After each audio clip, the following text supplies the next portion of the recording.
It's great to be here. And I thought I was going to have a room full of amateurs putting up personal wikis. Because all my friends are amateurs and they put up personal wikis.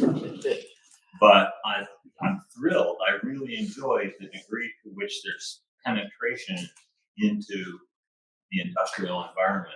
And I think that a number of people have a lot to do with that, and certainly all of you. So at that point, I have to sort of mention that I got a lot of old stories before that was true, including no shortage of discoveries. I mean, I'm really proud of the fact that the word wiki is my word. But the very first wiki, before wiki was a word, was in hypercarding. And we had this notion of making a hypertext that you didn't know where it was going. It wasn't designed, it was just sort of found. And I would give demos to people in my company and say, "Yeah, I understand you had hypercard. Can you show?" And I show some cool animation demos. And they say, "Well, what's this good for?" And so I got this little database of all the ideas that move through our company and the people that carry them as they go from projects to projects. So it's people, projects, and ideas. And we just make cards for each. But to make it work, you'd be talking about, "Oh yeah, I was on that project, but the other idea was this." And you can type the name, and if you click it, if it wasn't there, it says, "Well, tell me about it." Right? So that was the internal link versus the external link. And it was hard to get them to even leave my desk. You know, people would line up to play with this. It was just intoxicating, this idea of user-generated content. And so I invented another thing, and that was recent changes. You know, I made a little card that every time you added a card, I added a card, I would edit to another card called recent changes. And then when they left, I could go and look and see what they did. And that was, I think the theme is still called recent changes. Now, of course, it goes so fast on Wikipedia, it doesn't really Wikipedia, but for small wikis, it still works great. And so, what I'm going to talk about is recent changes and how we're looking at recent changes in some new ways in the last 4 months, 6 months. It's fairly new. It's built on top of some graph technology that we've been playing with for 2 years now. In Wiki, graphs and Wiki. Of course, I guess I learned yesterday, everybody does graphs and Wiki, right? And the interesting thing is we use graphs for all kinds of things, but I wanted to look at mining recent changes. So we're making graphs about recent changes. If you're working in a small group and you have some purpose and things are happening and you're having trouble keeping up with what's happening, this is a variety of different graphic ways to look at what's been going on in Wiki. Now, the people who convinced me to put graphs into Wiki, they said, "I don't want a graph of Wiki. I want to put a graph on a Wiki page about my stuff. Because my pages are about my stuff and I want to put my..." And so there's a lot of that here too. But mostly I want to show what we've done recently as people are exploring a space. As we did so many years ago, we said, well, what is the new language for user-generated, to make, well, it's the dawn of desktop computing, and nobody knew how to make the computer that was really user-friendly. And so we sort of figured that all together on the original Wiki. The words that were invented then are used today. You know, it's just how we talk about computers. Half the people in the world talk about computers. So this is work in progress. I have a couple of live demos. We'll hope they work. I also have screenshots if they don't. So we can proceed. And yesterday, after a day of this, I got online in the chat room where we talked, and my friend Thompson Morrison, who warned me he wasn't going to be around much because he is going to Africa for 2 weeks to work with people that he works with in Africa. But I sent him a diagram that I made of conversations he had 2 years earlier. And he sent, and I said, and send me pictures. If you're in Africa, send me some pictures. So he sent me this picture And this is Thompson and his wife. This is Kavita and her soon husband. And she is doing a PhD on this style of education that they're exploring in Africa and also the UK and also Rust Belt, Ohio, and Oregon. That was really something that Thompson invented by trying to find a version of agile software development that was an agile style of education. He says it's an agile mindset, not agile practices, different practices, but the mindset of going headfirst into a problem, finding your way through, discoveries a little bit at a time. And he talks about how important Federated Wiki is. And I say, really, it's just hypertext that is important. He said, no. The federation part is really important because then the educators I'm working with, they write their stuff, I write my stuff, and it comes together. And that's what this diagram is. This is looking at something. And I had just experimented with not looking week by week, but looking month by month or whatever. And I looked back 2 years, 2022, at this particular month, where there were 29 different things on that, all connected. And I sent that to him. And he replied, I said, here, I not to do this. This is an interesting month from April of 2022. He says, the diagram from thinking 2 years ago has surprisingly relevance right now. And of course, now that I thought about it, I think the connection, her connection with these people in Africa was starting about that. So it just so happened this graph thing I did found the conversation that was emerging from 2 years ago. And I sent it to him and he got so excited about it. So naturally I'm excited because I don't actually have any campaign. I'm not trying to change the world anyway, but I hang out with people who are trying to change the world.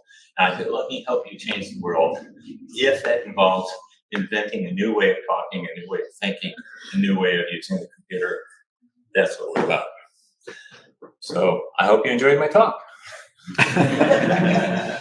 But I put this on as the last slide, and I said, it sucks as the last slide.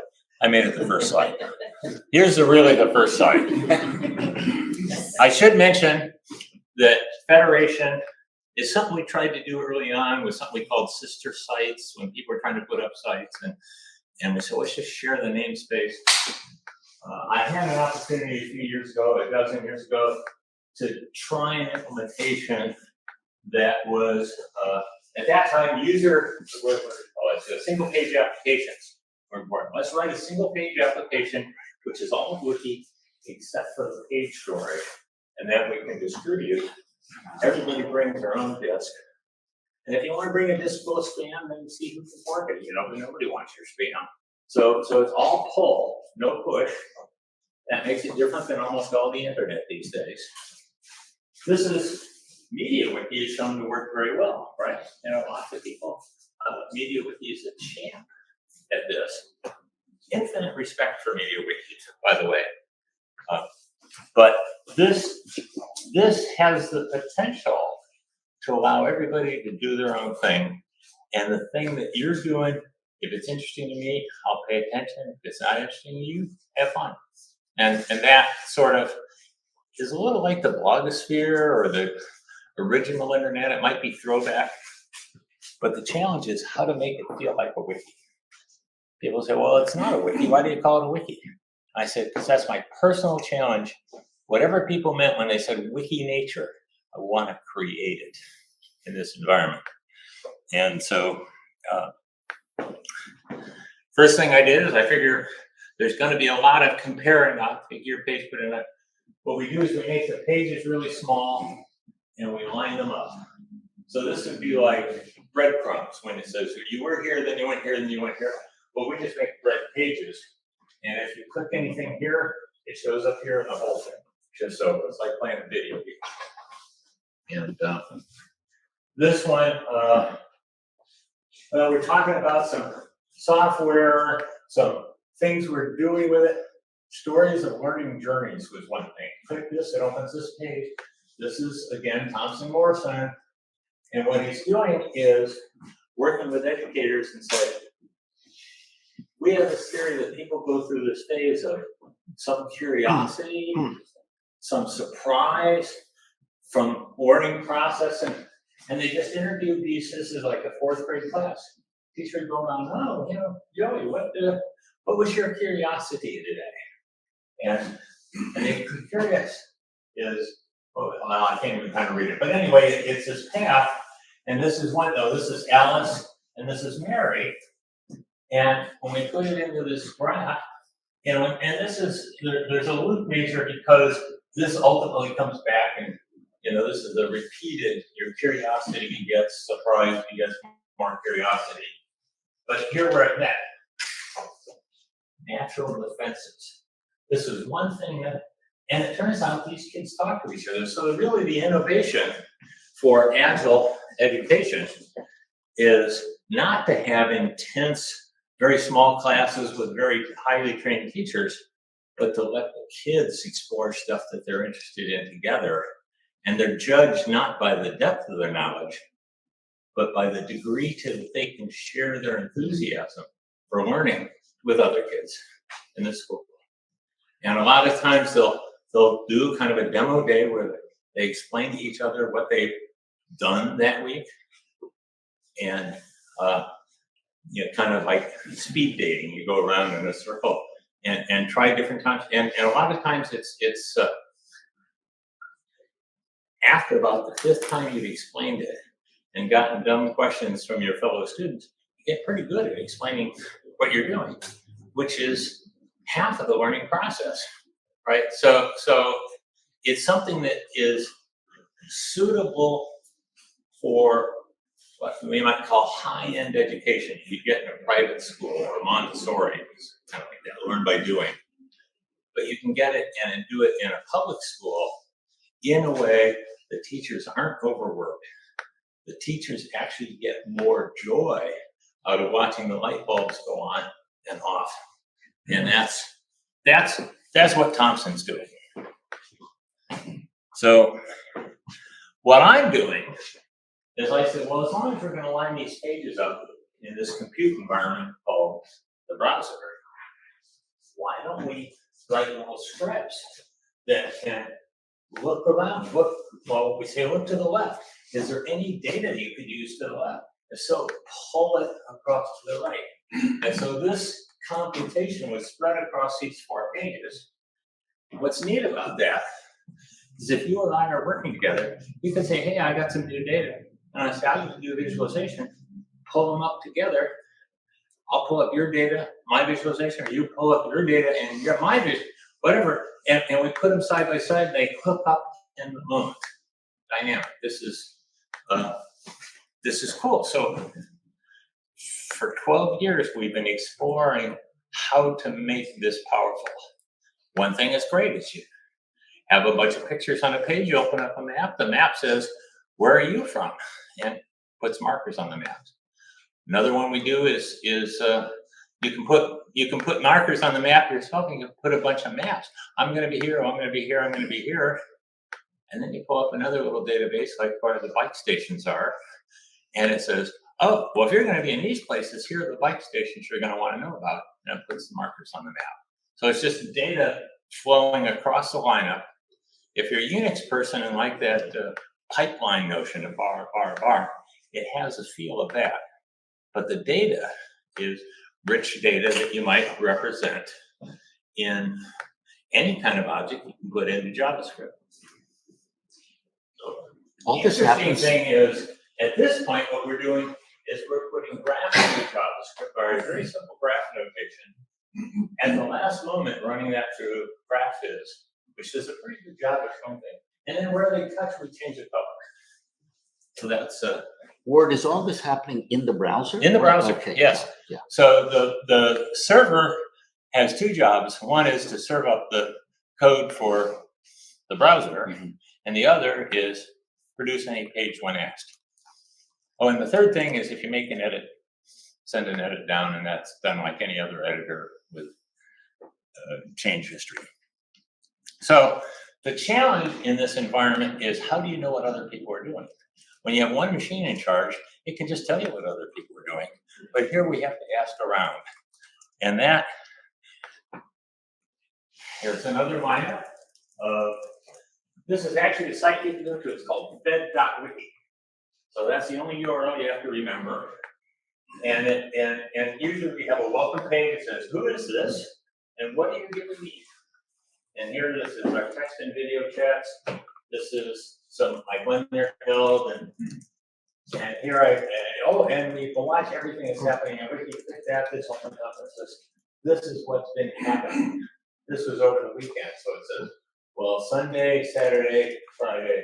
It runs every, this is, just a script that runs and fetches all the info for all the different wikis that it knows about and learns about more. Sometimes there'll be a second row for, oh, I just learned about this new site. So it's a typical web crawler. And then there's a version of recent changes that looks at whatever you chose to do. Here it says there's 39,000 pages.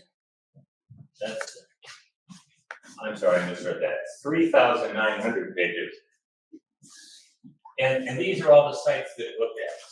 So we're pulling together a neighborhood just from what we look at, because we saw that there's activity, or maybe it's people we work with.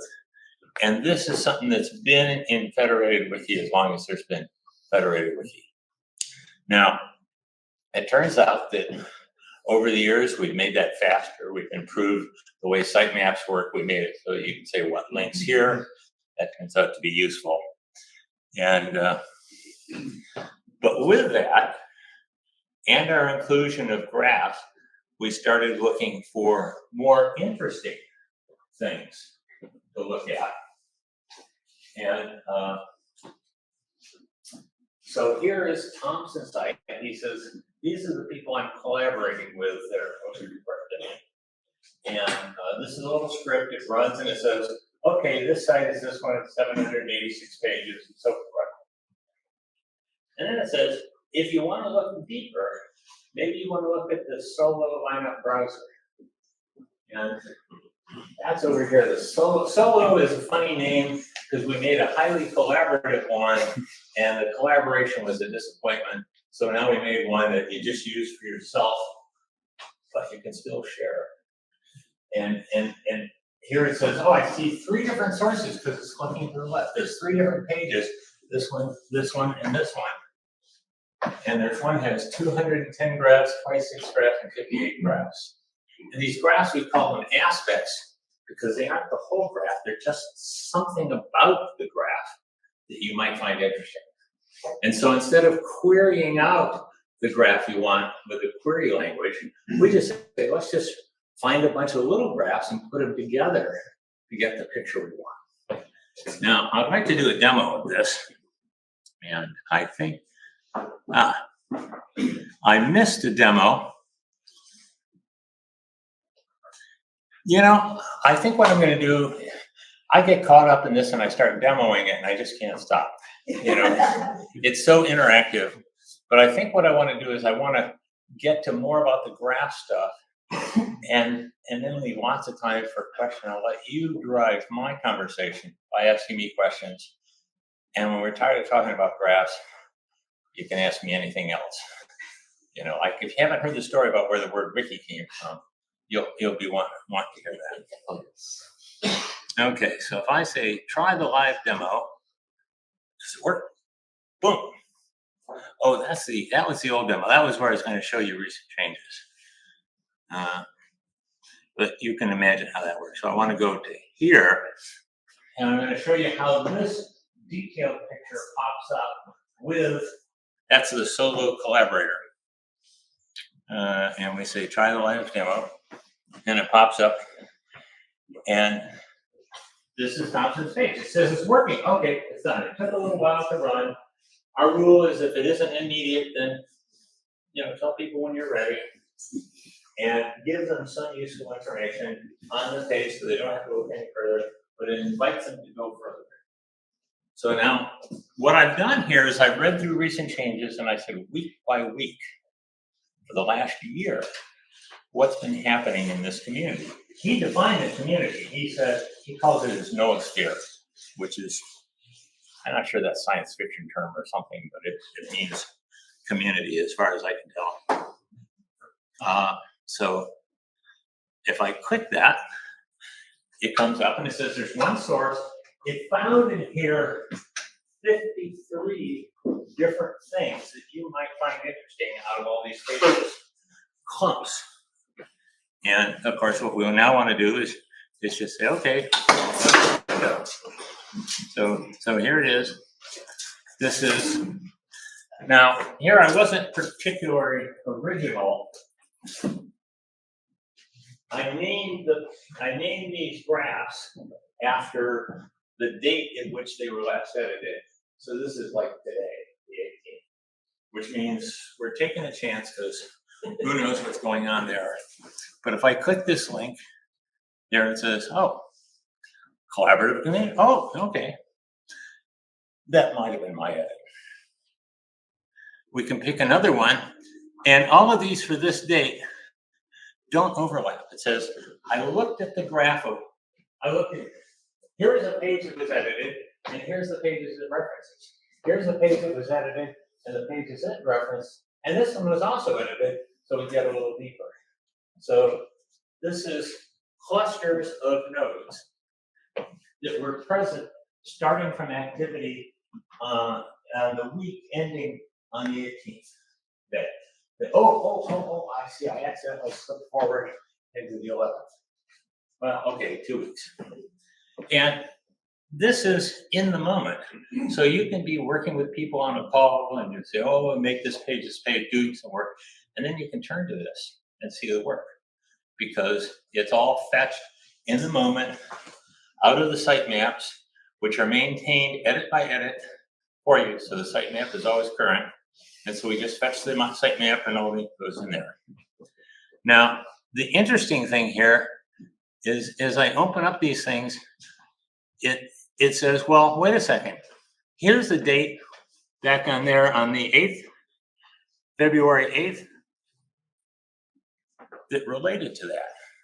So it said, here's this one. This was what I remember it saying, because here's a page, critical point was critical brain hypothesis, critical point. This is some other conversation that had that in common. And so what we're doing is this is how we're going to pull things together. Now, once I pull that in, see there's some more. Can you tell that this is turning color here?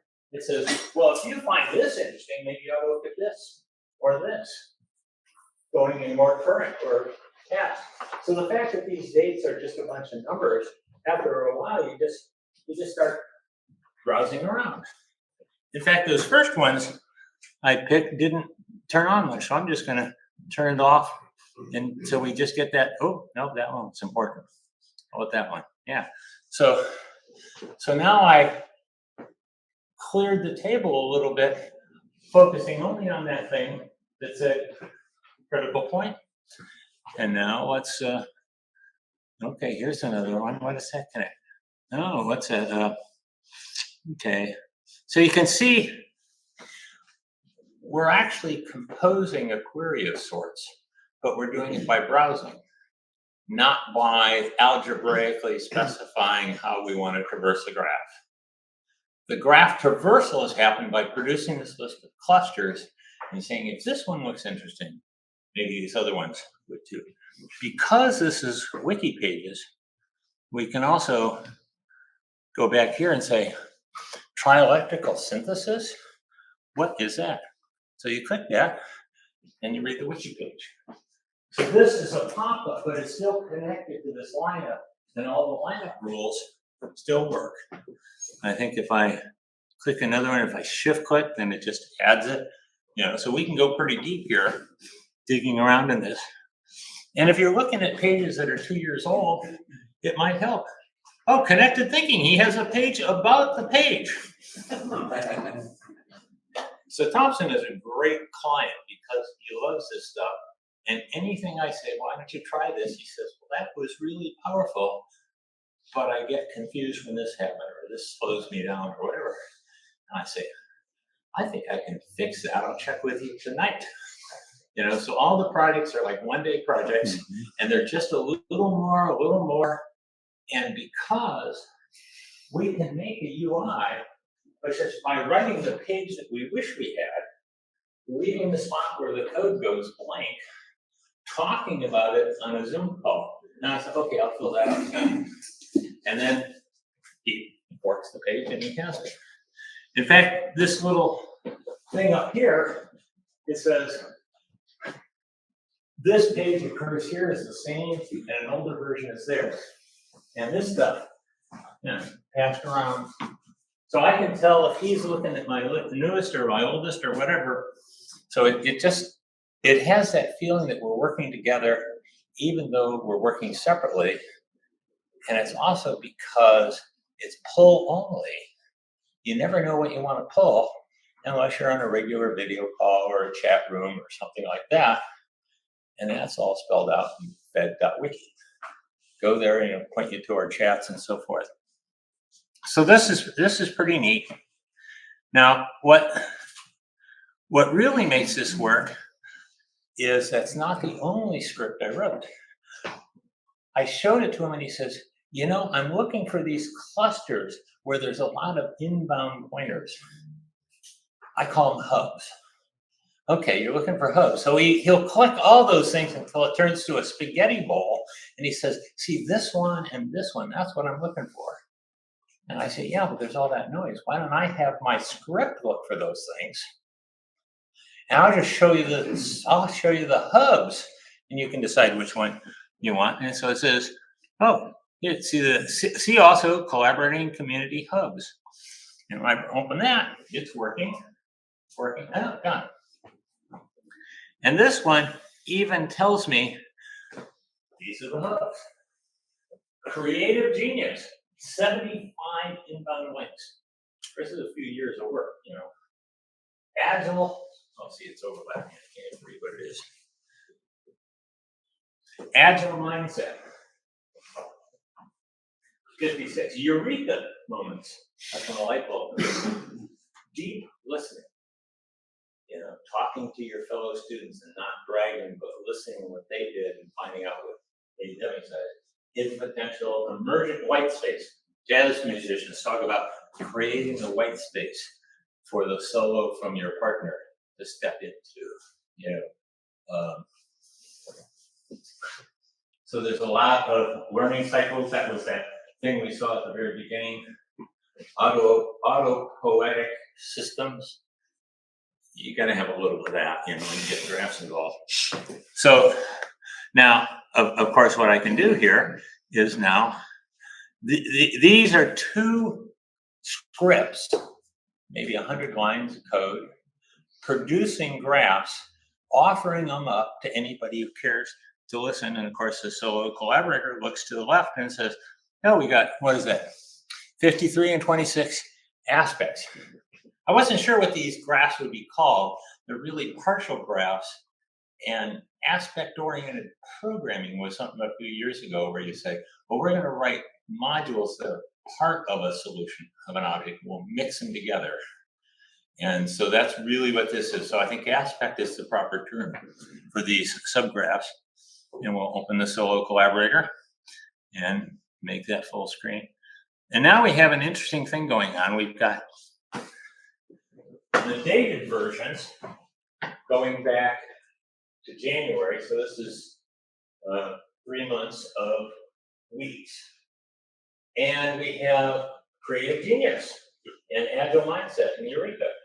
And this because, well, one thing I meant to emphasize was that these are built around this notion of a Markov blanket.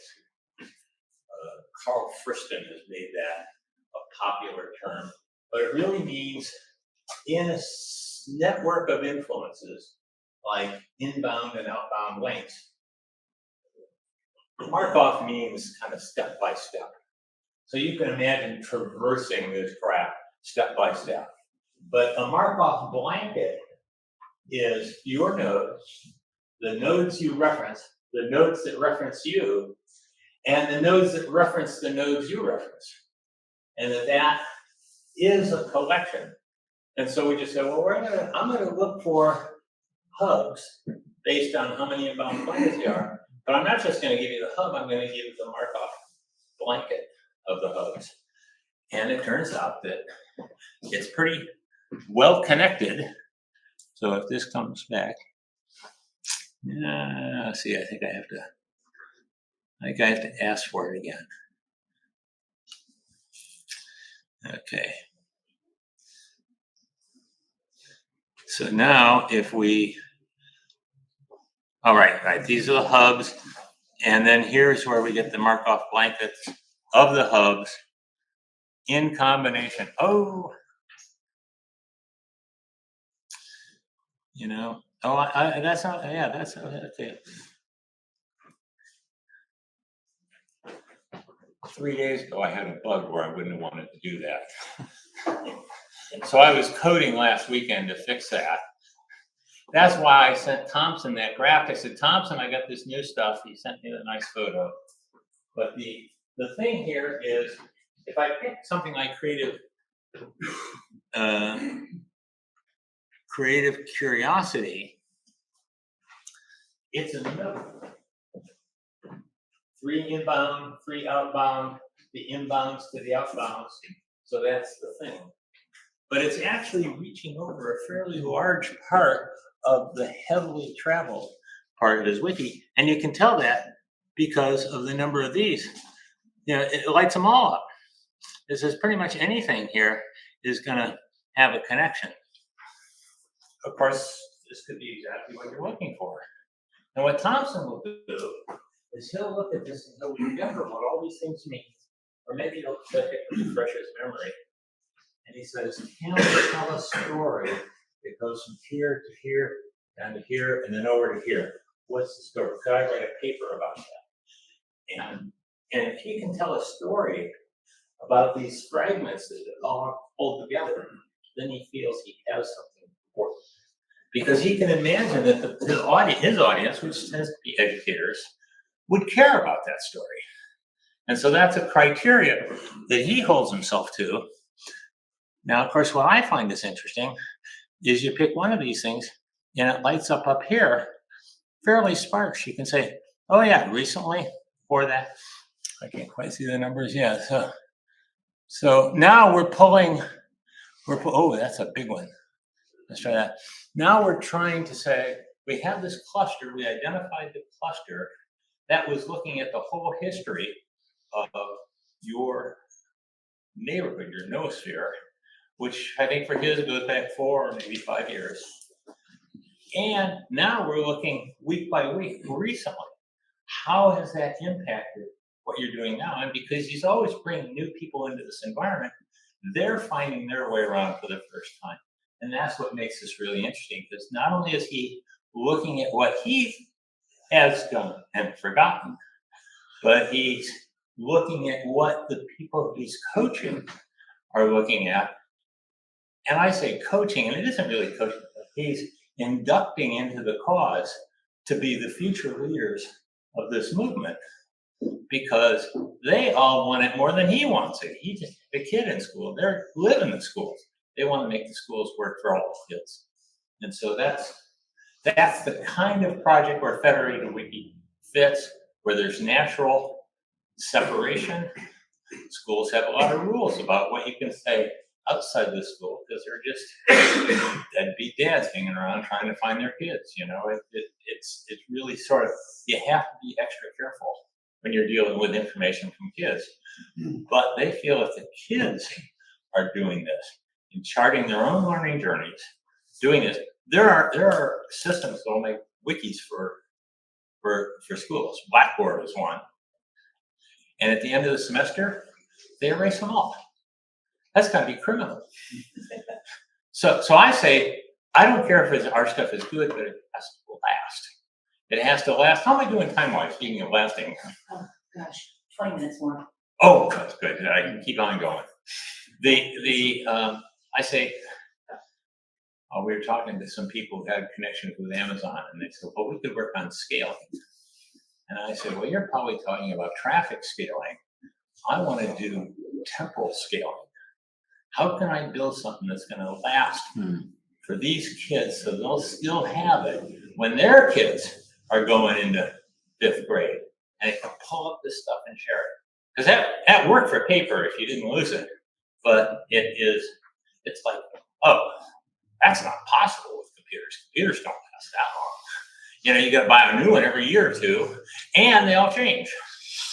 So, well, if you remember that diagram, the only thing that we really have to keep is those disks, and that we store in JSON. And they promise there isn't going to be a new JSON. We'll come up with a new JSON. But I think we picked a pretty good format. So at that point, I think is a good time to look a little deeper into this. And I thought it's only fair to describe the underbelly of all this.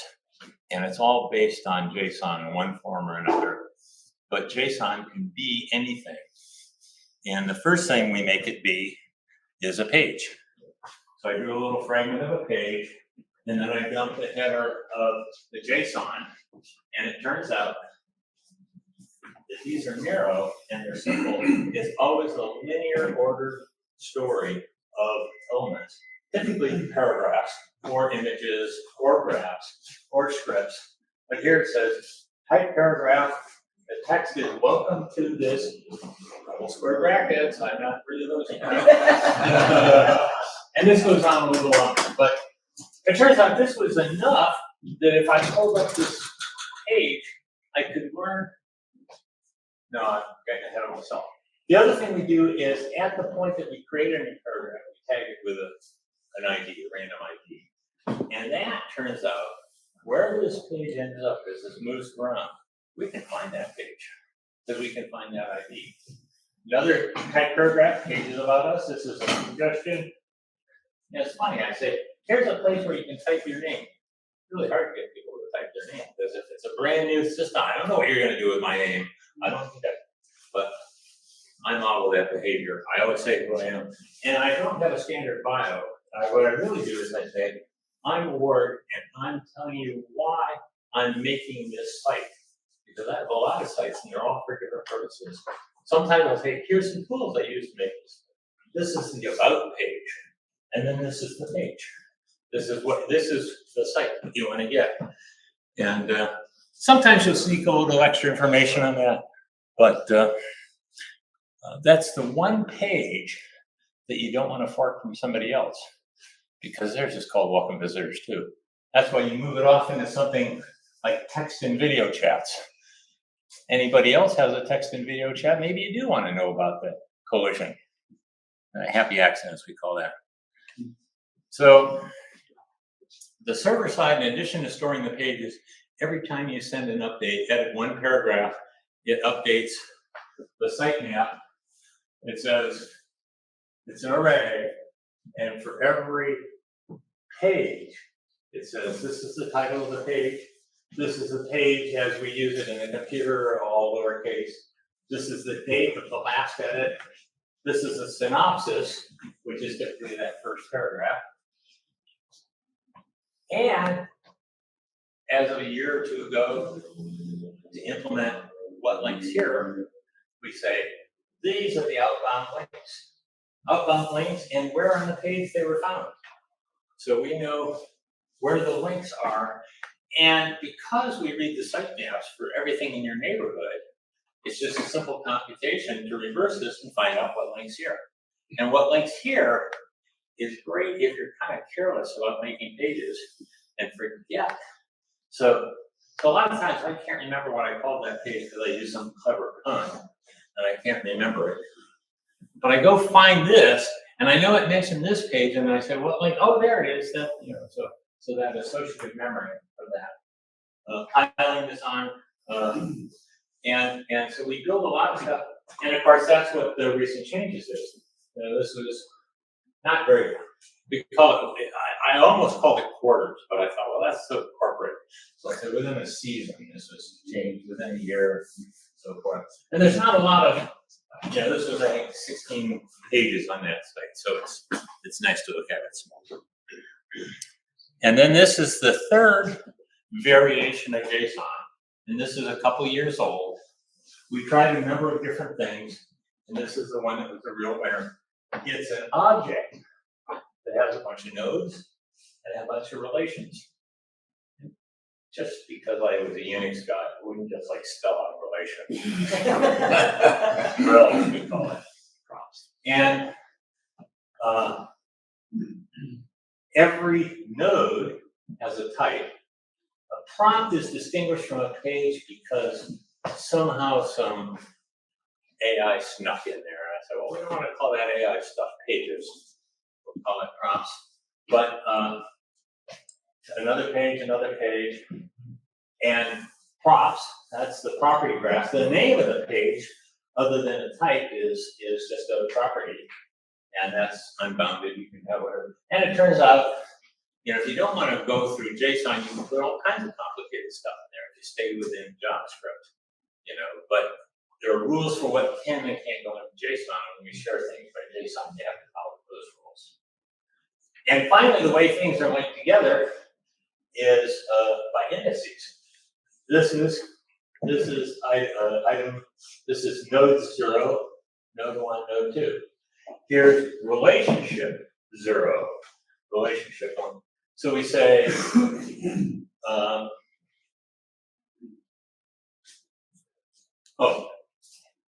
this prompt has an input from 0. I read that and I said, oh, there's no, no, it doesn't mean there's no, it means it's number 0 and that's it. This is a nameless type that goes from number 1 to number 0. And it has no special, so this is just a line. It's not very interesting. But there is the potential to throw all kinds of stuff on those, and that's what makes this powerful if you're dealing with more complicated graphs with multiple kinds of types, where the types have a history of their own right. And so again, I'm showing you the simplest thing. And then we feed this into GraphViz, and GraphViz does a pretty good job of drawing what we want. Now, there's so many things I could talk about. I will say that what we've done is we came up, I put a lot of time into Neo4j, and we built a huge database for a corporation where I worked. 500,000 relationships of 40 different sources. And it turns out I was the only person who could query it. So we're trying to figure out what would be the wiki equivalent of a database. And of course, it's a bunch of interesting content on a bunch of pages. So that is the model that we want to make work, not because it's the best model for every situation. It's probably not a very good model for most situations where you have a certain amount of corporate infrastructure that needs to be satisfied or whatever. But for an exploration of something new, it's pretty good. So I want to say, in trying to describe this, I had this habit of explaining how things work. And Thompson said, don't explain how it works. Just tell people what it feels like. He's kind of that feel, what does it feel like? And I came up with a metaphor of an artist's cottage. So I asked ChatGPT to draw me an artist. No, I actually got this out of Wikipedia Commons. This is a photo of the week out of Commons and a contender for photo of the year. So it's a very nice photo. Artist cottage, old. It just looks like a nice place to be, and you can imagine the variety of uses. Well, that's what it's like. You go into this personal way. Everybody gets their own wiki. You can use names any way you want. But your creativity is intrinsically shared. That makes a neighborhood kind of like a gallery show. People have to bother to get in there. They see a bunch of your work. They say, well, this is interesting. Oh, and you also have Joe's work over here and Marianne's work over there. Oh, they see what's going on. So artist cottage is a place to work in a creative way. Gallery show is the neighborhood that we're always constructing. Sometimes it gets a little crowded and you close that tab and start over. No, I want to be more focused on inquiry.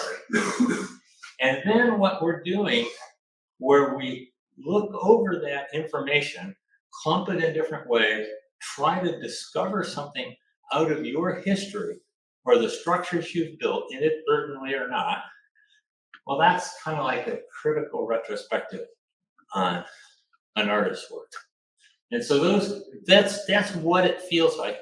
Of course, I say that's what it feels like because I've never had a critical retrospective or a gallery show. Although I am doing an interview with my old alma mater this afternoon, where I'm an outstanding, that's why with this jacket. It's not my corporate self, but I did lose some weight, and I found this in the back of the closet. My wife said that was pretty sharp. So this is what it feels like, and I think that's interesting, and it's very complementary to what MediaWiki does, and especially Wikipedia. And Wikipedia is a model of collecting and sharing information. It's pretty awesome, really. And this is really about this. This is the kind of stuff that they don't want to. Oh, that's your idea. It's your crazy idea. Nobody's looked at that idea. That doesn't belong in Wikipedia. It's not encyclopedic. But it might be encyclopedic in a decade. And that's what we're trying to get to. So I will close with this last picture. This was going to be the last slide, and I moved it up to the front just because now you can understand kind of what I was looking at, what Thompson looked at on his 2 hours of Wi-Fi that he got. He says, this diagram from thinking, this was his thoughts typed in as he was thinking them 2 years ago, has surprising relevance right now. And I only assume that's because these people who she worked with bringing this in the last year and wrote her thesis on what they did in the school in Kenya. And so I think these are the people I'm proud to know and work with. Other people who are more about, I say Thompson thinks in words and looks in graphs. Other people thinks in graphs. They draw the graph and then they write the words that go to the graph. And so we'll do that too. And any other crazy thing that people are really willing to put the energy in and kind of recruit their own community. That's what we're about. And so, perfect example.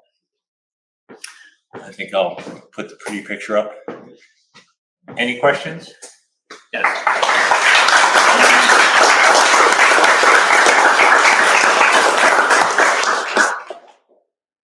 Quick question, and then the real question. The quick question is, that bottom line, is that curation? This line down here, or this? No. Yeah, the critical retrospective, because there's content across the artist cottage or the gallery, and someone is internalizing it and saying, I'm going to refactor it. I'm going to have a retrospective. I'm going to add my view on it. So is it curation that's sort of uniquely So it's too early to say because we're just trying things now. And so if I show something to Thompson and says, I could tell a story from this. Well, that's enough confirmation for me. But I say, have you told the story? And so he says, well, how do I save this? Mm-hmm. I constructed this. It lit up these colors. How do I save that and put that on a page? Yeah, I think we can do that. Haven't done it yet.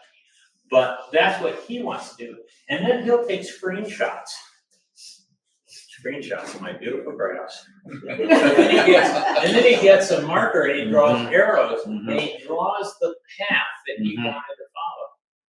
And I said, well, can I float the path of arrows over an SVG generated with graphs? I think I could do that. But I know because we talk about this back and forth all the time, He says, I'm the poet and you're the engineer. And I don't think that's a compliment. but he needs me. And so if he wants to draw arrows on, I want to think about that. Maybe I'll have to light him up or do something, but there's something we can do with clicking so that he can tell a story about something that he's looked in retrospect. And that's like in the gallery when they decide, Exactly. is it going to be this to the left or this to the left? You know, arranging it so the gallery experience is after the fact of creating the art for the purpose it was created. And I think that ability to tell stories about the stories is going to matter when it's getting to the end of the semester and the kids are saying,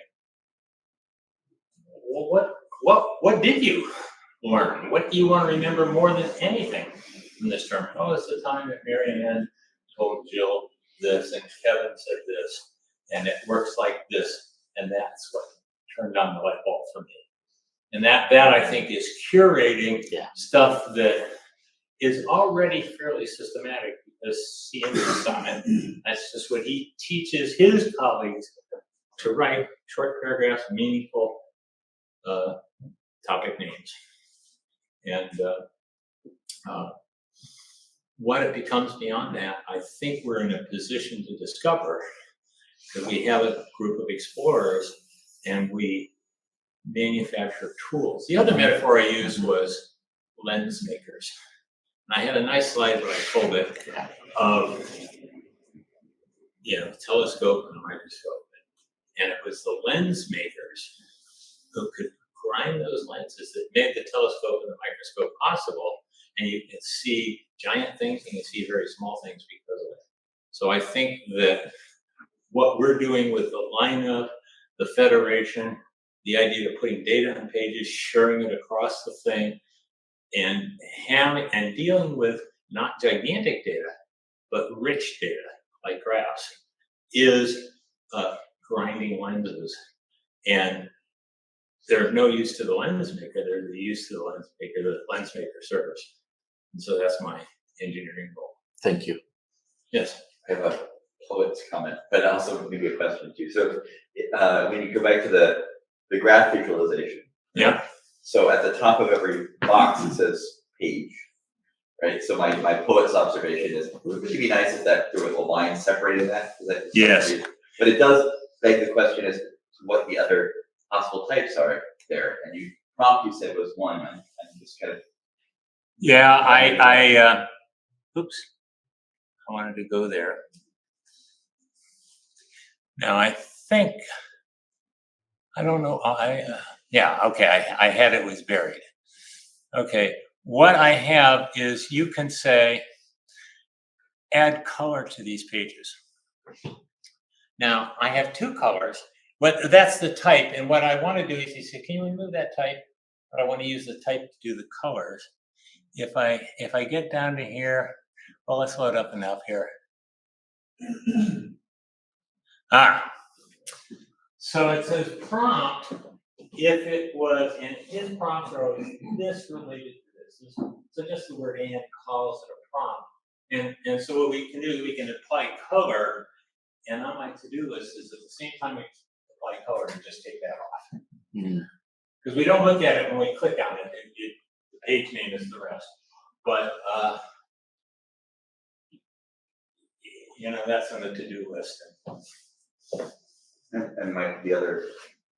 But yes, it needs to speak to you in the compactness. I also like to split things so that you get these boxy looking ones instead of horizontal looking ones.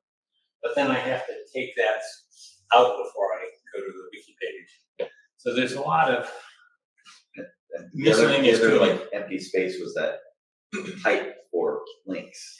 That kind of begs the question of what happens if you invert the nodes and links, and you're talking about the links instead of the pages, right? There's a box for every link instead of a box for every. Yeah, for the schema I did when I had 40,000 links, is I had link type, and I showed that on the link, And to actually show it on the link and graph is I had to manufacture nodes. So I actually made a node out of every link. And I had to count. So it said, you know, here's a kind of strange relationship. We have 150,000 of them. And he said, really? And you could click on it and I said, okay, I'll sample 100 of them. I'll show you 100 of these 150,000. And that's what you had to do to actually write a good query. You had to say, where have I got the information? I have it here. If I go over here and down one and over here, then I can get this because it's in the node. And we can see all that. And I taught my company into open sourcing software. So it's a Ruby. It's Ruby's Sonata. It's a Ruby Sonata app, and it talks to Neo4j. And it's called El Dorado, because the guy said, well, we have this thing, we want to find the gold in our company, and we'll call it El Dorado. I didn't name it. I would have come up with something even better. But it's called El Dorado UI. Yes. Thank you very much. So I'm going to embarrass myself and ask a very naive question. So I think of graphs, and from the implementation of the wikis, I think of them as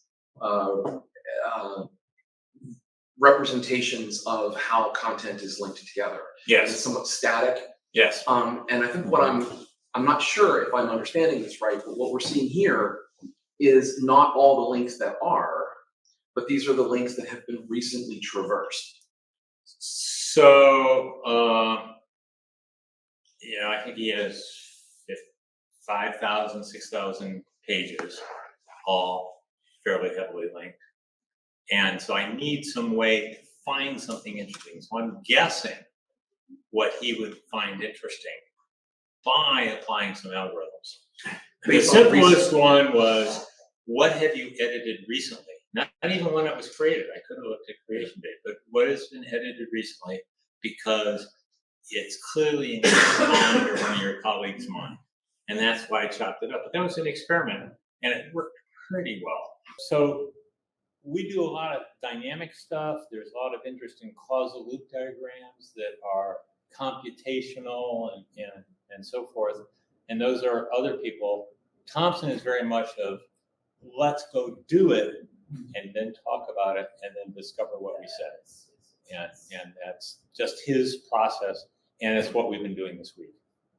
Well, I guess it was more than a comment than a question, because I love this and it brings back memories. So I think it was Bernhard who mentioned yesterday, there's an extension Wiki for MediaWiki that I was involved with developing when I was at Miter.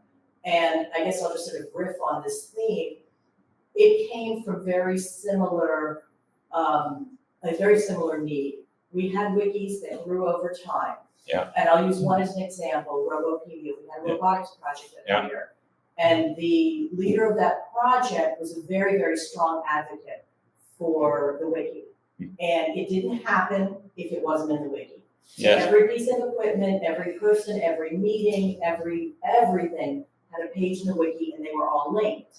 But then the question became, we had this incredible corpus of information, but we didn't have the nuggets, the gold in the wiki of, the hubs. And so my colleague Bernadette Clemente, who the wiki was her brainchild, she knew a little bit about graph theory and about hubs, and so all of this stuff was so familiar. We want to find the hubs. We want to find who is the expert on this particular piece of equipment derived from the information in the wiki. Yes. And so we created Wiki for that, and it is sadly, because the project dissolved and I went away and I didn't have the time to maintain that. But if anybody wants that for MediaWiki, I could probably be talking to Resurrecting Wiki.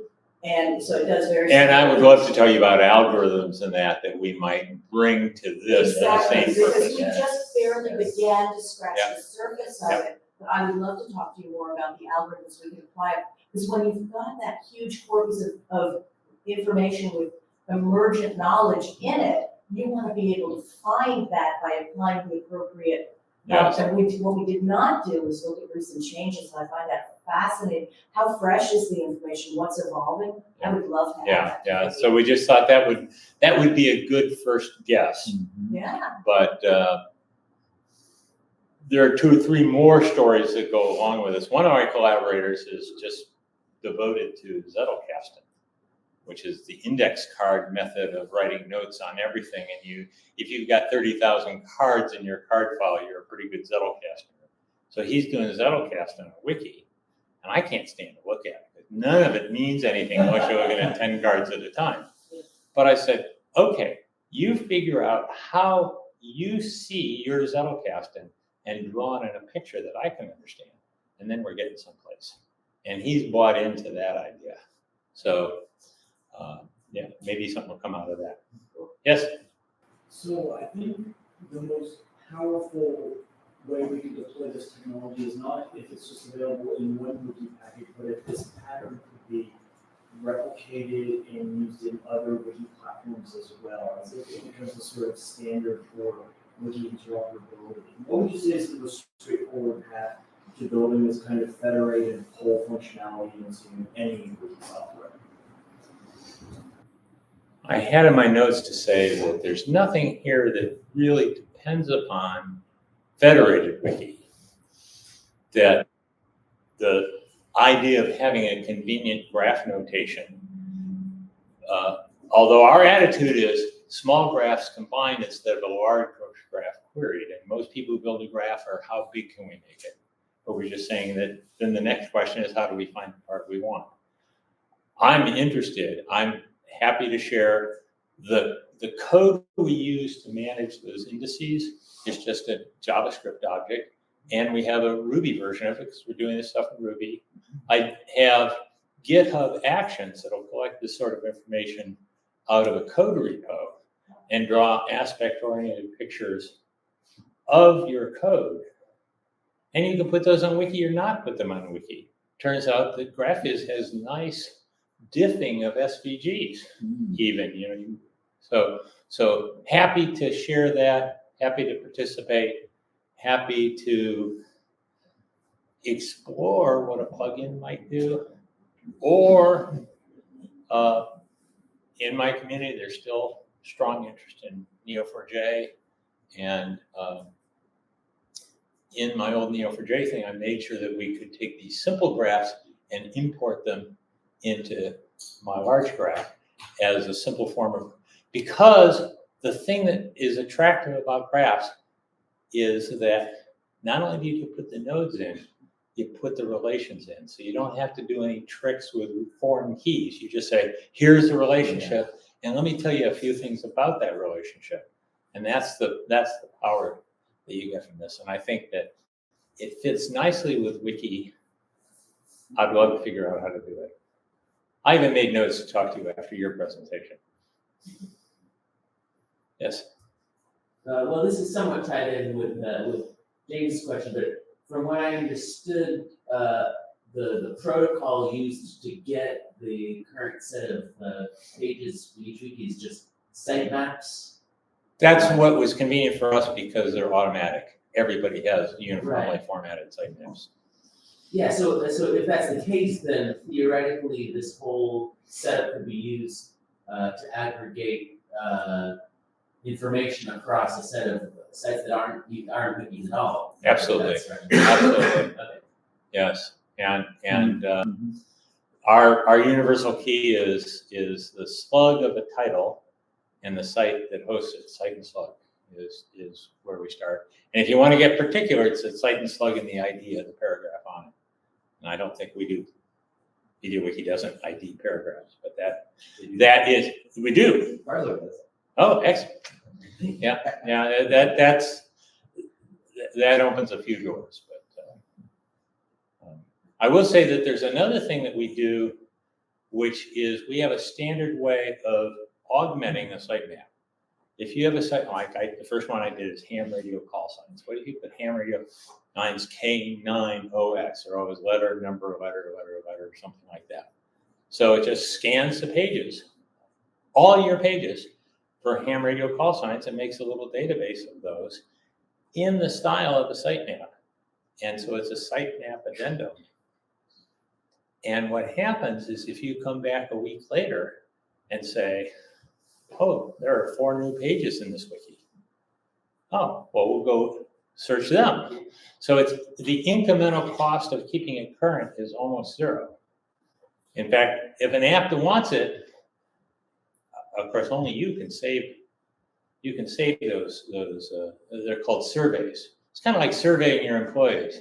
You know, you find out what your employees think, and then you want to check them next year and check the year after that. So we call them site surveys. And that's a nice way to collect information. And that predates a lot of this work we're doing with graphs, but the next thing I think is will be collecting information that makes graphs that aren't so easily read out of the sitemap, but to be read out of a sitemap augmentation. Yes? First of all, thank you so much for this presentation. It's very fascinating. Most of us in this room have been formally trained in computer science before OpenAI released ChatGPT. And when we look at this, we think this is great. You know, it's a graph, and you know, you can apply some algorithms on it, classical algorithms. Fine for us, right? There's so much potential in this. But with AI coming in, I'm wondering if you have considered, you know, how AI can fit into this, can benefit it, or do you think that we should stick with more classical algorithms and keep AI out of it? There's differing opinions, of course, on how important AI is.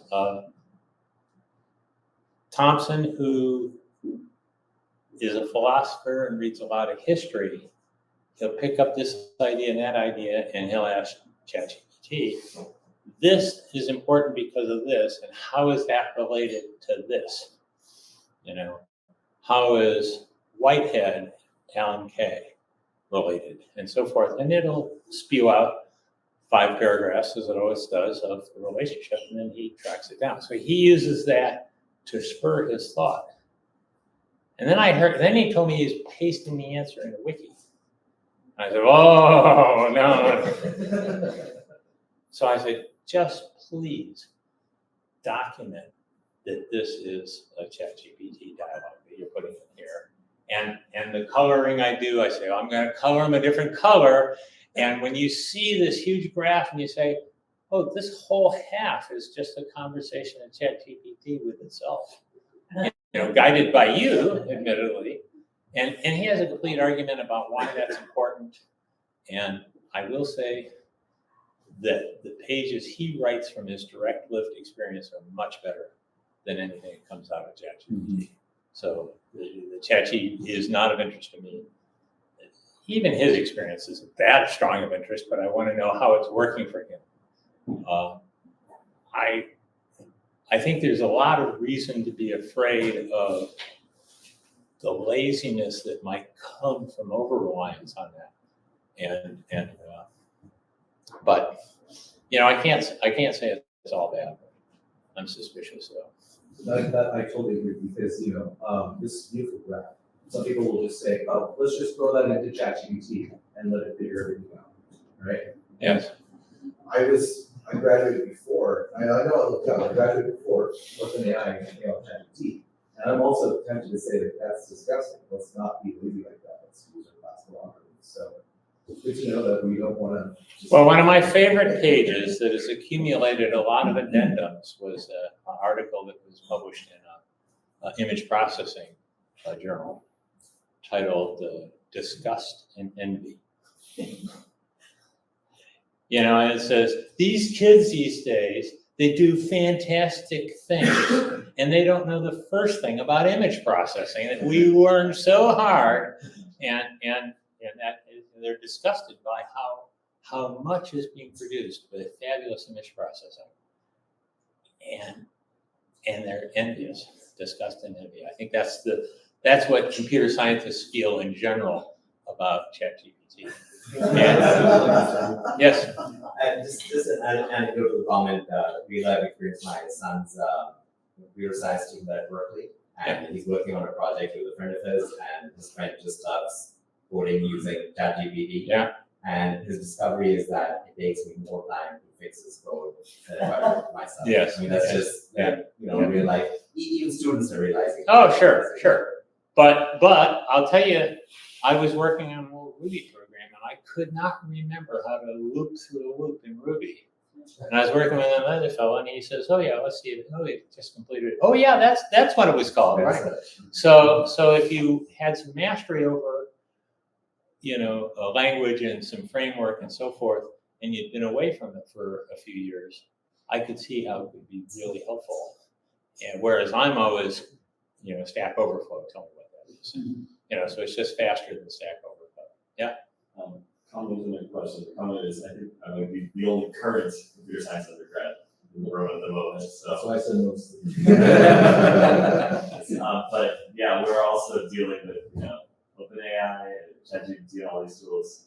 They're available, but then the school says you can't use them, or you can't use them. You have to cite it. It's a whole.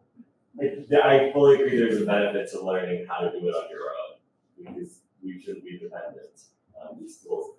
My question was, am I correct in understanding that the individual pages that were showing up and all of that interaction requires JavaScript? There's no PHP support for people. They're the servers that we provide. If you don't have JavaScript enabled, will make a half-hearted attempt to render the static content, paragraphs, as just a regular page. And we demonstrated that, I forgot what the text browser is. It was links. That works great in links. We thought we had to do that to get indexed, but most of the web search engines will interpret the JavaScript now. It also was to our advantage when we were working with educators, and they said everything has to be accessible. Work with screen readers. JavaScript is out, and so we could check off that mark. But there are people who just make pages of images and graphs and stuff like that. It really encourages interaction. So it is, half of the content will come through without JavaScript. There's also a feeling that these single page applications are now out, and server-side rendering is much more popular. So we have an inch of that. We also feel that the client is something that when these kids grow up and have their own kids, they're not going to want this client. They're going to want client number 7 out of this. And we have to be able to do new clients pretty routinely. To that end, I wrote one in Java. All right, well, thank you very much. You bet. Thank you.